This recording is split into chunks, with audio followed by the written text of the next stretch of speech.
Have you ever been driving down a familiar road and notice a landmark that stands out to you? In the city, you know where you are by the intersection or by your favorite stores and coffee shops.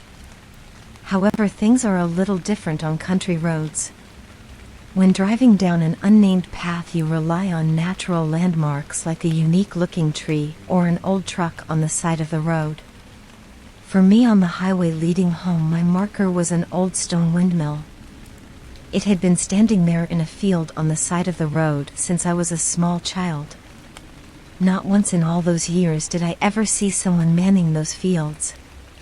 No tractor tilling the land, no lonely farmer with sweat on his brow.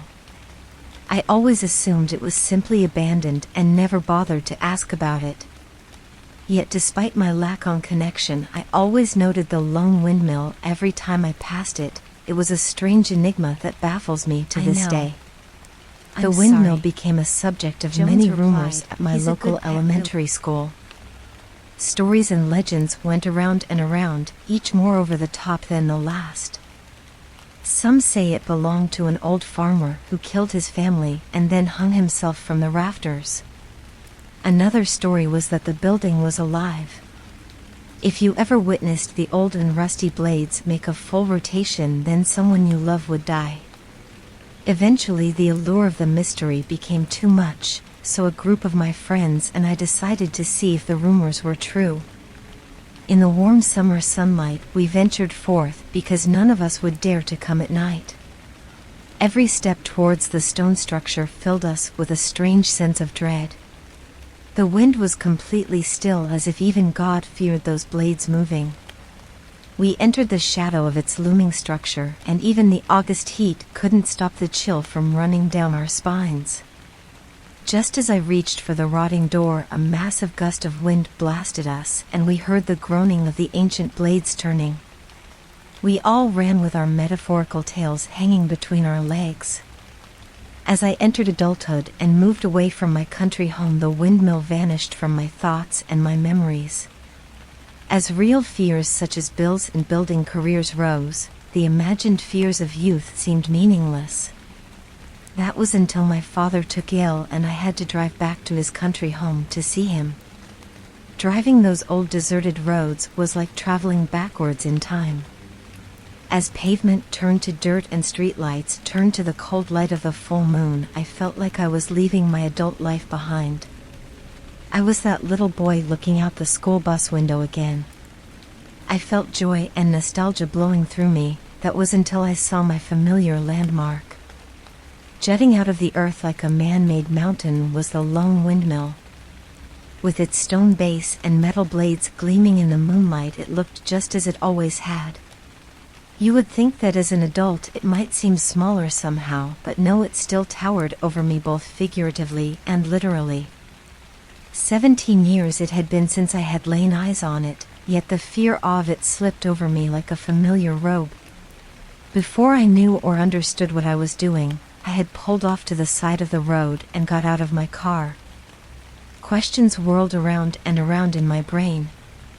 Why did this windmill draw me in so much? Why did it draw my attention every time I passed it? But the most important one of all was, why was I so scared of it? Sure, as a child the rumors and abandoned nature of it all made it seem scary, but why after all these years was I still so afraid? I knew that I had to get moving to see my father, but I also knew I had to settle this once and for all. It was the mystery of it all that kept drawing me in.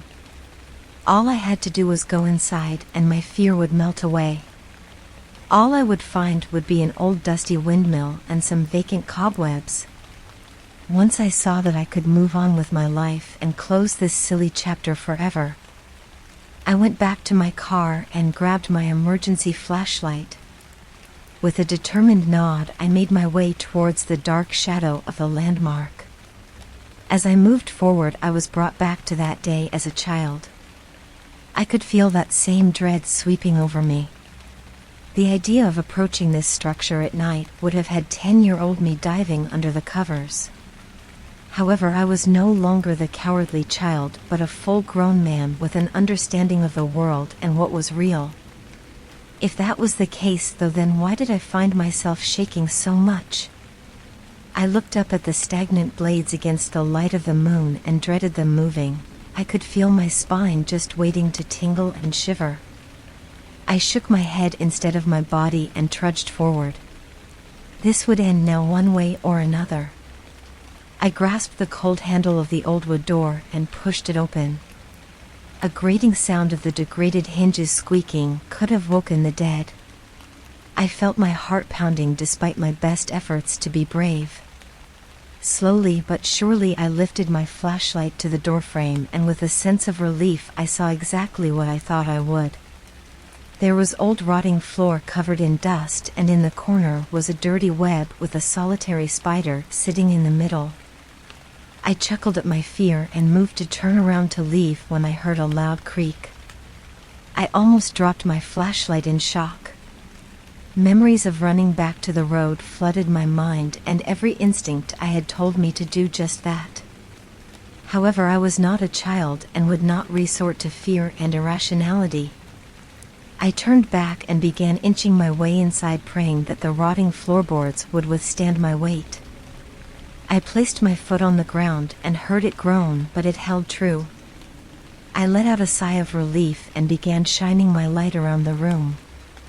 It was bigger than it looked from the outside, but almost completely empty.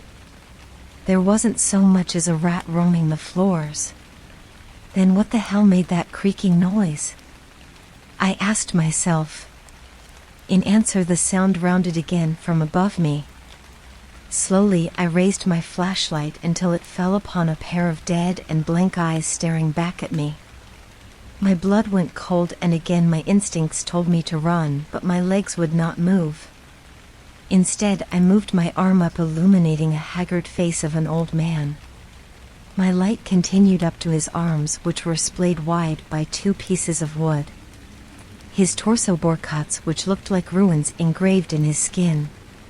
The legends of the hanged farmer rang in my mind, but I knew that this wasn't that.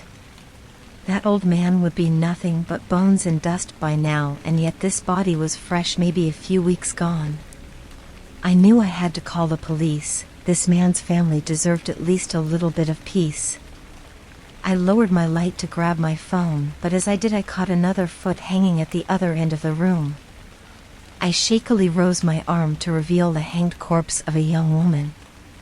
Her body was fresher, maybe only a matter of days. I continued to shake, knowing and dreading what I had to do next. I forced my arm up, and as it rose my jaw dropped. Strung from the bar of the windmill were dozens of corpses in different stages of decay. All the corpses had some sort of unknown symbol carved into their stomachs. Slowly the bodies swayed almost in unison, and dark realization hit me. Inverted crosses, they were made into inverted crosses. I shone my light a little higher, and on the ceiling above me, drawn in blood, was a pentagram.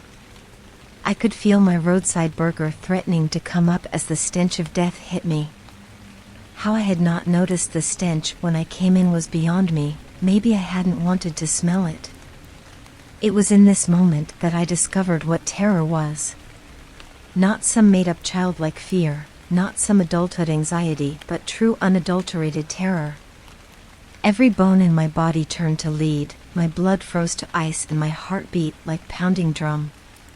At once I was that 10-year-old boy all over again, and I ran out of the room as fast as I could.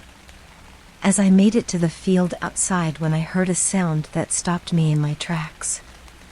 The windmill's blades began to move. The creak was almost deafening in the silence of the night. That was part of what made it so shocking. There was no wind whatsoever.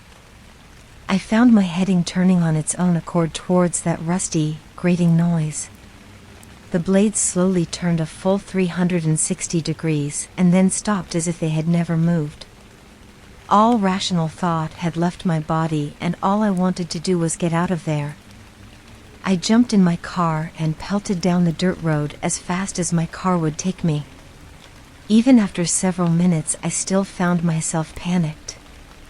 I kept checking my rear view mirror, half expecting the windmill to come rising over the hill like a giant movie lizard. Finally, when I turned down the road to my father's home, I felt some relief. That was until I pulled in the driveway and saw my younger sister standing on the porch crying. It turns out my father passed away not 15 minutes ago. Had I came straight there, I would have been there when it happened. Instead, my sister faced my father's dying breath alone as he whispered about the winds blowing for him. I missed saying goodbye to my father, and that guilt will haunt me for the rest of my days. I told the police about what I had found at the windmill, and they did a full investigation. The bodies were connected to several drifters and missing persons in the area. They found bone fragments scattered around, and they believe that this had been going on for decades. They are investigating into the murderer, but I doubt they will ever find them. If their lair is discovered, they will simply move on to a new one. For there are so many other abandoned buildings out there, so many dense forests, so many dark caves. How many landmarks do people see every day on their commute, always being noticed but never questioned? What dark secrets might they hold?